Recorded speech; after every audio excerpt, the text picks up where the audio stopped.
네, 설명 부탁드리겠습니다. 네, 요거는 지금 소가 먹으려고 하는 게 네. 수경재배로 기른 보리새싹입니다. 네. 요거는 현재 사료값이 굉장히 좀 축산농가들한테는 어떤 이슈가 되고 있죠. 네. 사료값 자체가 제일 비용 비중이 크니까 전체 경영하는데 아마 사료값 비중이 40에서 50% 정도 되는 걸로 알고 있어요. 얘는 이렇게 이제 다단으로 시설을 해가지고 네. 수경재배로 보리새싹 이제 매일매일 사료 형태로 나오는 그런 재배 방법입니다. 네.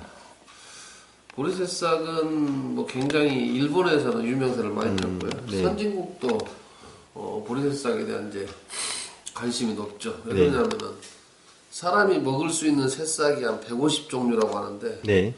그 중에서 영양가가 제일 높아요. 얘는 특이한 게 셀레늄이 많이 들어있고, 그다음에 소화를 도우는 이제 베타글루칸이라고 하는 성분이 많이 들어가지고, 네. 뭐 사람한테도 굉장히 좋지만 가축들한테 아주 더없이 좋죠. 네. 얘가 특이한 점은 뭐냐면은 대부분 가축들이 이제 배를 불리는 정도로 지푸라기 같은 걸 많이 먹거든요. 건초. 네. 근데 얘들은 건초나 지푸라기는 중량을 1kg 먹으면 900g이 소화가 안 돼요. 900g이 이제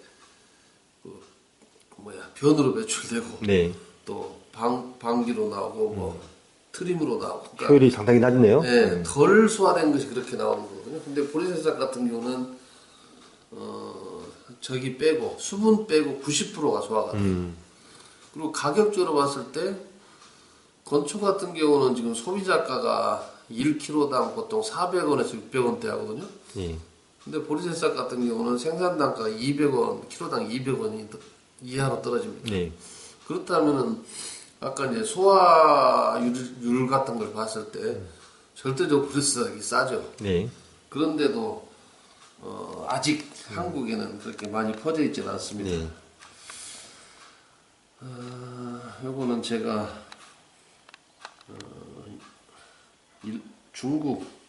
중국에 제한하느라고 가격을 중국 기준으로 뽑았는데 네. 중국 같은 경우는 전체적으로 비용 비중이 한국보다는 싸니까 중국 같은 경우는 키로당 100원 이하로 생산 단가가 나와요. 보리새싹이 굉장히 효율적이죠. 요거는 제가 이제 연암대 천안 연암대 LG에서 세운 거기서 이제 실증 실험을 해달라고 그래가지고 연암대 안에 들어가서 직접 부작용 회장이 요청을 해가지고 네. 진짜 그렇게 속성으로 자라는지 검증했던 실험인데 얘가 이제 만 5일차입니다. 네. 그러니까 얘는 그때가 2월달 밖이 굉장히 추워가지고 이제 저녁에는 영하까지 떨어지는데도 네. 그냥 노출된 상태에서 싹이 나니까 굉장히 신기하더라고요. 요거는 이제 하루 차이로 기르는 거를 달라지는 거를 찍어 놓은 거고요. 3일차, 4일차, 5일차.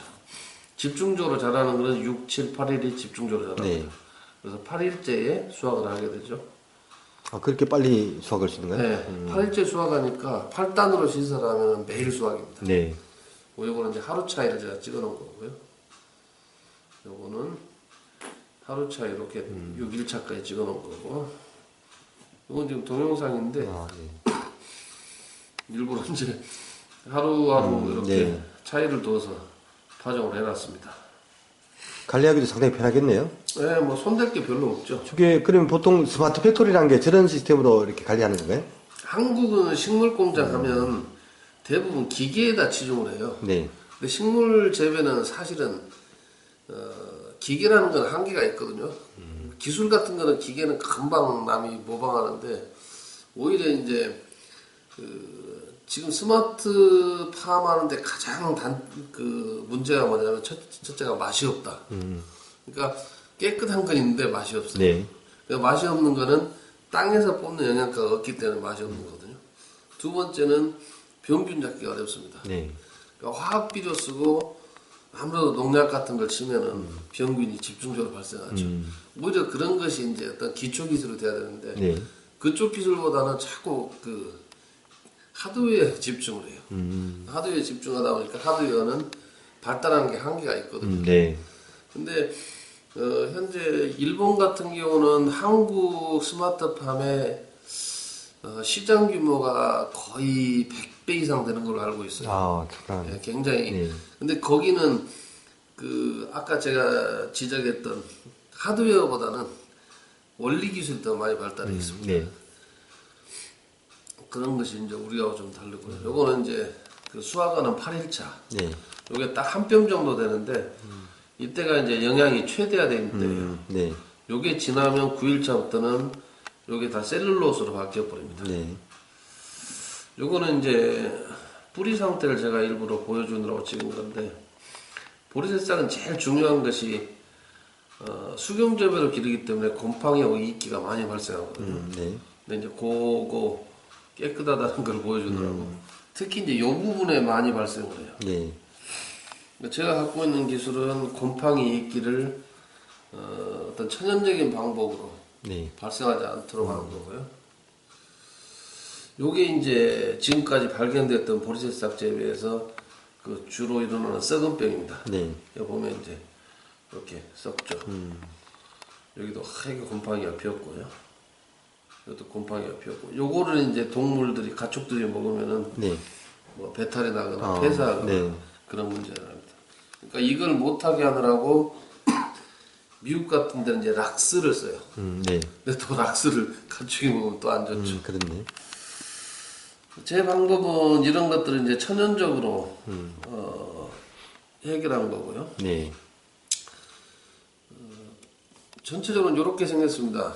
뭐 스마트팜에 제일 이제 뭐 자주 나오는 게 컴퓨터로 제어하는 거, 뭐 양액제어라든지 온습도 제어, 뭐 이산화탄소 대기 제어 이런 것들 하는데 그런 시스템들은 뭐 지금 발달할 만큼 했어요. 갖다 붙이면 되는 거거든요. 이건 이제 가격 보관한 거고 얘는 이제 효율이 어떻게 되냐면은 보리 종자 15kg를 물을 90리터를 주면 네. 8일 후에 100kg를 수확하는 거죠. 예, 그런 정도고 얘가 한 7에서 8배 정도 성장합니다. 네. 무게 대비했을 때요. 그럼 8일 만에 그 지금 5,000원 가량의 순이익이 킬로그램당 발생한다 이거죠? 근데 이게 보리 종자 100kg. 가격이 사실은 제일 핵심인데 보리 종자는 싸게 획득하는 방법이 많아요. 종자 15kg에 3,000원 한다고요? 너무 싼 거 아닌가? 그거는 가격이 들쑥날쑥이에요. 들쑥날쑥한데 중국 같은 경우는 지금 보리가 키로당 100원대 좀 싸죠. 네. 그리고 엄선된 그러니까 정선 과정을 거친 거는 최고 뭐 한 500원대까지 올라가는데 네. 그거는 이제 물량 어떤 구매가 될 때는 또 확 떨어지죠. 이건 제가 중국에서 했던 이제 아이디어인데 네. 저는 이제 사막을 3주 만에 초지로 바꾸는 것을 실험을 해서 성공을 했었습니다. 네. 주로 저는 이제 8가지 곡물을 심어가지고 그 중에 이제 보리를 선택을 했는데 네. 보리 같은 경우는 사막 녹화를 하기 되게 좋은 품목이거든요. 네. 그걸로 당해년도에 보리 수확해서 요걸 가지고 식물 공장을 운영한다. 네. 요런 이제 순환농법이죠. 그럼 중동 지역 국가에서는 상당하게 인기를 끌 수 있는 종목 같은데요? 대단하죠. 중동은 지금 이집트에서 굉장히 구애 작전을 많이 하고 있습니다. 네. 요거는 이제 사막 녹화 실험을 4번 걸어서 했던 거를 네. 찍어 놓은 건데 이게 3주 차예요. 네. 이건 비철이군이고 이건 철이군이고 요만큼 이미 이제는 그 뭐라고 할까 살 수 있는 단계로 접어든 거죠. 그리고 여기에서 물 주는 걸 그쳤습니다. 네. 그리고 여기 41차 여기 61차 당연히 물을 그쳤는데 저렇게 자랄 수 있는 거예요? 네. 식물은 충분히 그 자기가 살 만큼의 습기를 만들어냅니다. 그럼 대기 중에 수분을 어느 정도 흡수하는 그렇죠. 능력으로? 새벽에 보면 사막에 가면 네. 온도차 때문에 이슬이 싹 내려야 돼요. 네. 이거. 그걸 지가 밑으로 내리죠. 뭐 저희가 해놓은 거는 보면 요게 이제 9일차인데 네. 일반 사막에 심은 거는 이렇게 돼 있고 저희가 처리한 건 이렇게 돼 있는데 뿌리 볼륨이 벌써 한 3배 차이가 나죠. 이때 이미 그 완전히 이제 저기가 된 겁니다. 활착이 된 겁니다. 네. 활착이라는 용어가 생각 안 나가지고 이거 보면은 특이점 뭐냐면 사막은 모래가 바람에 안 날리게 하면 성공한 거거든요. 얘는 보면 잘못되면 쑥 빠져버려요. 그리고 얘는 삽으로 캐기 전에는 이미 안 빠집니다. 그게 11차 정도 되면 그게 가능합니다. 네. 요거는 이제 새파랗게 덮었던 장면이고요. 한 500평 정도 저희가 사막 실험을 했었는데 그랬고 요거는 이미 모래가 덮여버렸고 네. 요쪽은 이제 줄기차게 남아있고 요렇게 되면 사막 녹화는 성공을 한 겁니다. 요거는 이제 뿌리가 이렇게 딱 모래에 쩔어 있는 것을 찍어 놓은 거고요. 네. 요건 동영상으로 이제 제가 요는 비처리군이고 요거는 보면은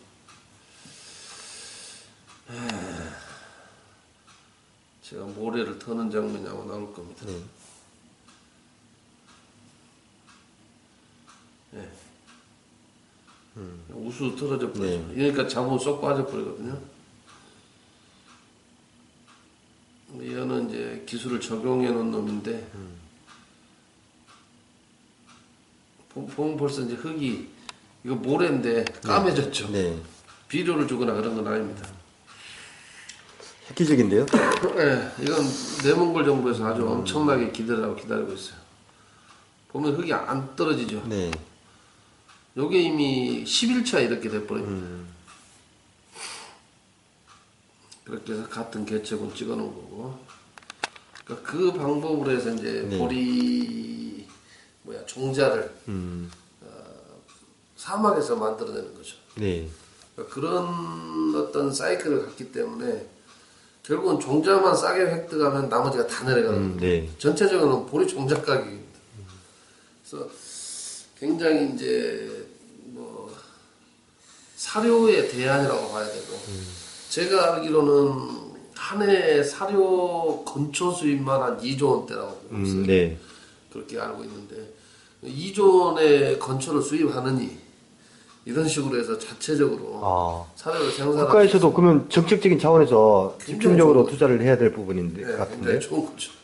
실제 절감되고 상당히 괜찮을 텐데 왜 수입 국가에서 대체효과도 있고 네. 근데 이게 이제 외국 기술이 두 군데가 들어왔었어요. 그래가지고 아까 무슨 문제가 발생했냐면 그 곰팡이하고 이끼 이것 때문에 한번 부정적인 인식이 생겼었습니다. 네. 아 그거 안 돼. 근데 안 된다고 한 거는 다시 역전시키기가 되게 어렵고 네. 그러니까 그런 좀 사연이 있었던 거고 네.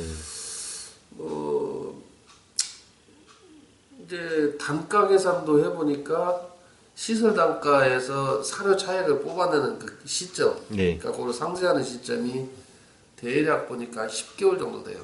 네. 그러니까 10개월 정도 되면 시설했던 가격이 사료 차액 때문에 싹 빠져나오죠. 1년도 안 된 기간에 그럴 수 있단 말이네요. 넉넉히 봐서 1년으로 봤을 때 1년 차부터는 이제 역전되기 시작하죠. 네. 보통 젖소를 기르는 농가가 차교두수가 한 50마리 정도 되고 나머지는 이제 뭐 자라는 송아지, 순놈 이렇게 해서 다 해서 한 100마리 된다고 봤을 때 네. 1년 차액이 1억 원이 조금 넘게 발생해요. 엄청납니다. 예, 그럼 100마리 기르는 농가는 연봉 1억이 생기는 거거든요. 네. 근데 어떤 농가도 선뜻 돈을 내진 않아요. 왜냐면은 그 새로운 것에 대한 어떤 검증되지 않은 네. 두려움이 있고 또 농가들이 대부분 영농자금이나 이런 거에 너무 네. 어떻게 보면 의지하고 있어요. 네. 전체적으로 맞습니다. 봤을 때. 예. 그러니까 빚내서 하는 건 좋아하는데 투자해서 하려고는 안 하는 것이 현실입니다. 그러니까 이런 거는 한 번에 크게 하지 말고 예를 들어서 저 밖에 이제 컨테이너 타입 같은 경우는 한 10마리 정도를 먹일 수 있는 그 시설이 되거든요. 네. 매일 10마리 정도 먹일 수 있는 풀이 계속 나오죠. 네. 그러니까 그렇게 해서 낮은 단계부터 시작해서 괜찮다 이거 좋다 하면 늘리고 이런 방법을 써야 되는데 네. 돈 왕창 빚내서 땡겨다가 하는 걸 지금까지 해왔기 때문에 그런 사이클들이 그러면 이 공법이 이 기법이 이제 대표님이 세계 최초로 개발하신 아니요. 영국이나 미국은 있었어요. 있었는데 한국에서는 들어와서 퍼지려다가 안 된 거죠. 네. 그래서 저는 이제 어디에 저기를 뒀냐면 중점을 뒀냐면 천연적인 방법으로 이끼나 곰팡이를 제거하는 방법이 뭐가 있을까 하고 네. 거기에 매달렸어요. 그러니까 이런 건 안 보이는 거거든요. 기술이. 네. 그러니까 콩나물도 똑같은 겁니다. 제가 이제 여기서 콩나물 가지고 뭔 짓을 좀 했는데 네. 약을 안 치고 기를 수 있는 방법을 생각을 안 하고 그냥 약 쳐버려요. 이것도 똑같습니다. 약을 안 치고 곰팡이나 이끼를 억제할 방법이 있는가 찾아보고 거기 매달려야 되는데 네. 그냥 약 쳐버려요. 손쉽게. 네. 그러니까 제가 키운 콩나물 같은 경우는 거의 이제 약성을 내거든요. 네. 뭐 한 3, 4일? 3, 4일 정도 먹으면 일반 사람들이 이 콩나물 때문에 내가 달라졌다 이걸 느껴요. 그 정도로 강합니다. 네. 그러니까 제대로 기른 것은 사람한테 반드시 보답을 해줘요. 네. 뭐 우리가 제일 이제 흔하게 생각하고 값어치 없게 생각하는 콩나물도 대단한 효과를 냅니다. 그 이게 칼슘 이온수로 그러면 그게 적용됐다는 그 얘기인가요? 칼슘도 역할을 하죠. 지금 한국은 칼슘이 전체 국민의 85%가 칼슘 부족 통계가 그래요. 네. 그러니까 10명 중에 8명, 8.5명은 칼슘을 부족하게 먹습니다. 네. 근데 칼슘은 식물이든 동물이든 뭐 단세포 뭐 동물이든 네. 사람, 그러니까 칼슘이 부족한 생명체는 다 병 걸려요. 식물도 그렇고 가축도 그렇고 또 뭐 성장하는 것은 아주 말할 것도 없고요. 네. 일단 여기까지는 끊겠습니다. 네. 네. 좋은 말씀 감사합니다.